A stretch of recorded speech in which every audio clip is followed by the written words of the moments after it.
আপনি দেখছেন Padma news 24.com এর রাত 8:30টার বিশেষ বুলেটিন ফ্ল্যাশ নিউজ। সাথে আছি আমি জান্নাতুল দীপা। facebook.com/poddanews24 পেজ ফলো করে আমাদের সাথেই থাকুন। জাতীয় সংসদ নির্বাচনের আগে অথবা নির্বাচনের দিন গণভোট আয়োজনের সুপারিশ করেছে জাতীয় ঐকমত্য কমিশন। এ বিষয়ে দ্রুতই নির্বাচন কমিশনের সঙ্গে যোগাযোগ করার তাগিদও দিয়েছে তারা। মঙ্গলবার দুপুরে ঢাকায় আয়োজিত সংবাদ সম্মেলনের কমিশনের সহ সভাপতি ডক্টর আলী রিয়াজ এ তথ্য জানান। এর আগে জুলাই সনদ বাস্তবায়নের উপায় সম্পর্কিত সুপারিশ অন্তর্বর্তী সরকারের প্রধান উপদেষ্টা ডক্টর মোহাম্মদ ইউনূসের কাছে জমা দেয় ঐকমত্য কমিশন। ডক্টর আলী রিয়াজ বলেন, সংবিধানের সঙ্গে সাংঘর্ষিক নয় এমন সব বিষয় সরকারি অধ্যাদেশের মাধ্যমে দ্রুত বাস্তবায়ন করার পরামর্শ দেওয়া হয়েছে। সংবিধান সংশ্লিষ্ট 48টি বিষয়ে বাস্তবায়নে গণভোটের আয়োজন করার সুপারিশ করা হয়েছে। জাতীয় সংসদ নির্বাচনে অবাধ, সুষ্ঠু, নিরপেক্ষভাবে সম্পন্ন করতে নভেম্বরে গণভোটের আয়োজন সহ নির্বাচন কমিশনের কাছে জামায়াত ইসলামী 18 দফার সুপারিশ জমা দিয়েছে। মঙ্গলবারে ঢাকার আগারগাঁওয়ের নির্বাচন ভবনে প্রধান নির্বাচন কমিশনের সঙ্গে দেখা করে দলটির প্রতিনিধি দল এই সুপারিশ জমা দেন।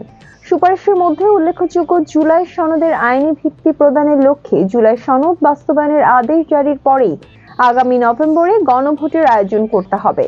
প্রত্যেক রাজনৈতিক দলকে তাদের নিজস্ব দলীয় প্রতীক ব্যবহার করতে হবে। অন্য কোনো দলের প্রতীক ব্যবহার করতে পারবে না তারা। নির্বাচন কমিশন ও প্রশাসনের প্রত্যেক স্তরে কর্মকর্তা কর্মচারীদের শতভাগ নিরপেক্ষতা নিশ্চিত করতে হবে। সকল ভোট কেন্দ্রে পর্যাপ্ত পরিমাণ সামরিক বাহিনীর সদস্যদের নিয়োগ করতে হবে।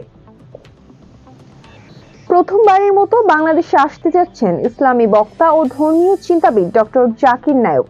28 নভেম্বর তার ঢাকায় আসার কথা। সম্প্রতি একটি ইভেন্ট ম্যানেজমেন্ট প্রতিষ্ঠান তার এই সফরের কথা জানান। তবে তার সফরের বিষয়ে পররাষ্ট্র মন্ত্রণালয় অবগত নয় বলে জানিয়েছেন উপদেষ্টা তৌহিদ হোসেন। মঙ্গলবার নিজ মন্ত্রণালয়ে গণমাধ্যম কর্মীদের সঙ্গে আলাপকালে এক প্রশ্নের জবাবে তিনি এ তথ্য জানান। ডক্টর জাকির নায়েকের ঢাকায় আসার বিষয়টি সাংবাদিকদের কাছ থেকে প্রথম শুনেছেন বলেও এ সময় উল্লেখ করেন উপদেষ্টা। বিএনপির মনোনয়ন প্রত্যাশীদের সঙ্গে দলের শীর্ষ নেতার মতবিনিময় অনুষ্ঠিত হয়েছে। দেশের 10 সাংগঠনিক বিভাগের মনোনয়ন প্রত্যাশীদের ডেকে পাঠানো হয় ঢাকার গুলশান কার্যালয়ে। তাদের সঙ্গে কথা বলেন বিএনপির ভারপ্রাপ্ত চেয়ারম্যান তারেক রহমান। দেন নানা জরুরি নির্দেশনা। মনোনয়ন পাওয়ার পর প্রার্থীদের কোনো ধরনের আনন্দ মিছিল ও মিষ্টি বিতরণ করা থেকে বিরত থাকতে বলা হয়েছে। ঐক্যবদ্ধ না থাকলে সামনে আরো কঠিন সময় আসবে বলে মনোনয়ন প্রত্যাশীদের সতর্ক থাকার আহ্বান জানিয়ে বলেন, নিজেদের মধ্যে কাদা ছোড়াছুড়ি করলে প্রতিপক্ষ সুযোগ পাবে। সোমবার মনোনয়ন প্রত্যাশীদের নিয়ে মতবিনিময় অনুষ্ঠিত হয়। বৈঠকে সিলেট, খুলনা, রাজশাহী, বরিশাল ও ঢাকার বিভাগীয় জেলাগুলোর মনোনয়ন প্রত্যাশী নেতাদের সঙ্গে মতবিনিময় করেন তারেক রহমান।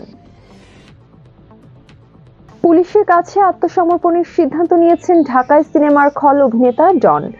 3 দশক ধরে নানা অভিযোগ ও বিতর্কের ভার বইতে থাকা এই অভিনেতা জানিয়েছেন, এবার তিনি নিজের জীবনে দীর্ঘ যন্ত্রণার সুরাহা চান।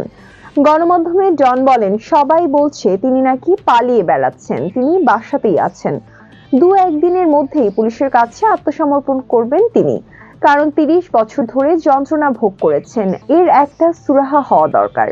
অভিনয়ের শুরু থেকেই আলোচনায় ছিলেন ডন। 90 দশকের কিংবদন্তি নায়ক সালমান শাহর সঙ্গে অভিনয় করে জনপ্রিয়তা পান তিনি, কিন্তু সালমান শাহের মৃত্যুর পর তার জীবনের মোড় ভিন্ন দিকে ঘুরে যায়। দীর্ঘ 3 যুগের শিরোপকরা কাটিয়ে 2022-এর কাতার বিশ্বকাপে আর্জেন্টিনাকে বিশ্ব চ্যাম্পিয়ন করেছিলেন লিওনেল মেসি। সেই ঐতিহাসিক অর্জনের পর থেকেই ফুটবল বিশ্বে একটি প্রশ্ন নিয়মিত ঘুরে বেড়াচ্ছে, আরেকটি বিশ্বকাপে কি দেখা যাবে এই মহাতারকাকে? এনবিসি নিউজকে দেওয়া সাক্ষাৎকারে এমটেন জানালেন, পুরো ফিট থাকলে 2026 বিশ্বকাপে খেলতে চান, তবে সিদ্ধান্তটি নেবেন ধীরে সুস্থে শারীরিক অবস্থা বিবেচনা করেই। মেসি বলেন, যদি বিশ্বকাপে খেলতে পারেন অসাধারণ একটি ব্যাপার হবে এবং তিনিও সেটাই চান। পুরো ফিট অবস্থায় এবং গুরুত্বপূর্ণ অংশ হয়ে দলকে সহায়তা করতে তিনি সেখানে থাকতে পছন্দ করবেন। তবে বিষয়টি তিনি মূল্যায়ন করছেন ডে টু ডে ভিত্তিতে। যখন আগামী বছর ইন্টার মায়ামির প্রি সিজন শুরু হবে তখন দেখবেন তিনি শতভাগ ফিট কিনা। যদি সেরকম মনে হয় তাহলেই সিদ্ধান্ত নেবেন। গুরুত্বপূর্ণ সব সংবাদ জানতে poddanews24.com এর বিশেষ বুলেটিন ফ্ল্যাশ নিউজ দেখবেন প্রতিদিন রাত 8:30টায়। ফ্ল্যাশ নিউজ দেখতে ফেসবুকে আমাদের ফলো করুন facebook.com/poddanews24 আর ইউটিউবে সাবস্ক্রাইব করুন youtube.com/poddanews24 চ্যানেলটি। নিয়মিত দেশ বিদেশের আপডেট সব সংবাদ জানতে ভিজিট করুন মাল্টিমিডিয়া নিউজ পোর্টাল poddanews24.com। পরবর্তী ফ্ল্যাশ নিউজ দেখার আমন্ত্রণ জানিয়ে বিদায় নিচ্ছি আমি জান্নাতুন বিপা। ভালো থাকুন, সুস্থ থাকুন।